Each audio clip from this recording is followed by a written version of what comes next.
It's been 6 months, we've seen lots of firmware and app updates, and it's time for me to buy one. But can you guess which?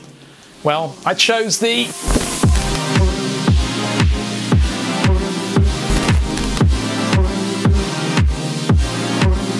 Hi, I'm Ash from DroningON, and in August last year, DJI launched the incredible Mavic 2 Pro and Zoom.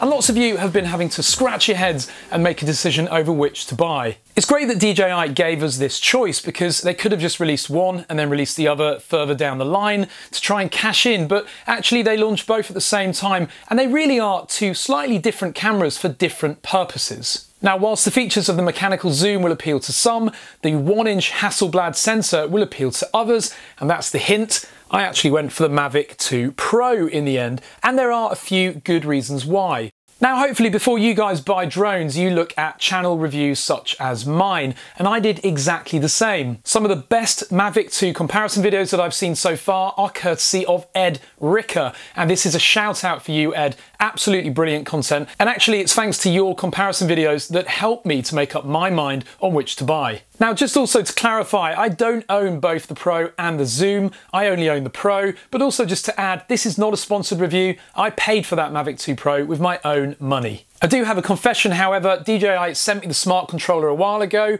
Now that I've got my Mavic 2 Pro, I can produce some content to show you what I think about it. But in the meantime, let's run through the key reasons as to why I chose the Mavic 2 Pro. Now, I lead a busy life. I've got a crazy little 2-year-old child. I've also got a full-time job, and I need to create content for you guys on this channel. So I really don't have hours available for editing, color grading, and making video look cinematic. That's for me where the Pro comes into its own. Compared to the Zoom, the footage from that 1-inch Hasselblad camera is just naturally much more cinematic looking. The colors, the contrast, just the overall feel of the picture and the temperature of that picture just look much more ready for the screen than the footage from the Zoom. Remember that the camera on the Zoom is almost identical to the camera on the original Mavic Pro 1, and therefore I wanted something new because I was bored of the footage just looking a bit bland and flat. Through many of Ed Ricker's videos, just looking at his comparison footage was enough to prompt me to go for the Pro. So my advice really there is, if you're not very good at editing, go for the Pro, because the footage that it produces really doesn't need a lot doing to it. It comes almost straight off that SD card, ready to put onto your big screen. Now, we've all got to be very careful when flying at night, but the Mavic 2 Pro does excel there as well. Thanks to its bigger sensor, it means that you can capture more light, and therefore the footage at night is much better. We've probably all tried color grading footage that you captured in the dark, and as much as you want to push up that exposure, it just ruins the image and you end up blowing the colors and the sharpness. So the Pro just overall gives you a much better end result.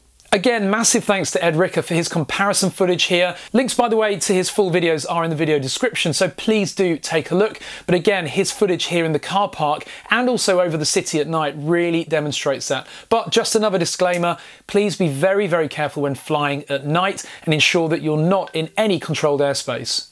Now, as I mentioned earlier, the mechanical zoom is going to appeal to some, but for me, I really just wasn't bothered. I thought to myself, how often have I used the zoom on my mobile phone? How often have I used the zoom on my lovely SLR camera here with my massive lens that I've got with zoom capabilities? But actually, you know what? I never use those at all. In fact, I actually generally change the lens on my SLR camera because you get better quality with a fixed prime lens than you do with a zoom lens. For me, the zoom is a little bit like buying a supercharged Range Rover. Yes, it will go off-road, and yeah, it's quite quick as well, but it doesn't do either of them perfectly. It's a bit of a compromise. Now, I know you can't change the lens on the Pro, but for my purpose and the use of the drone that I'll have, it's perfect.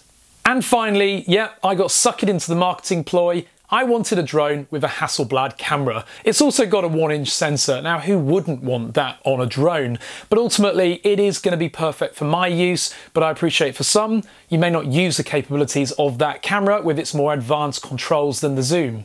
So they're my reasons for buying the Mavic 2 Pro. Now, I know there are already tons of videos out there regarding this drone, so I'd like your feedback. What would you like to see me doing with this? What kind of content, tutorials or educational type videos would you like? In addition, of course, I've got the smart controller. Again, lots of unboxings already, but what would you like to see me doing or talking about in relation to this? Comment below with your thoughts, give this video a thumbs up, and take a look at the video description where there are links to both of these products, as well as to Ed Ricker's absolutely brilliant comparison videos. Have you made your mind up yet on which you might buy? If so, comment below with your thoughts, and thank you very much for watching.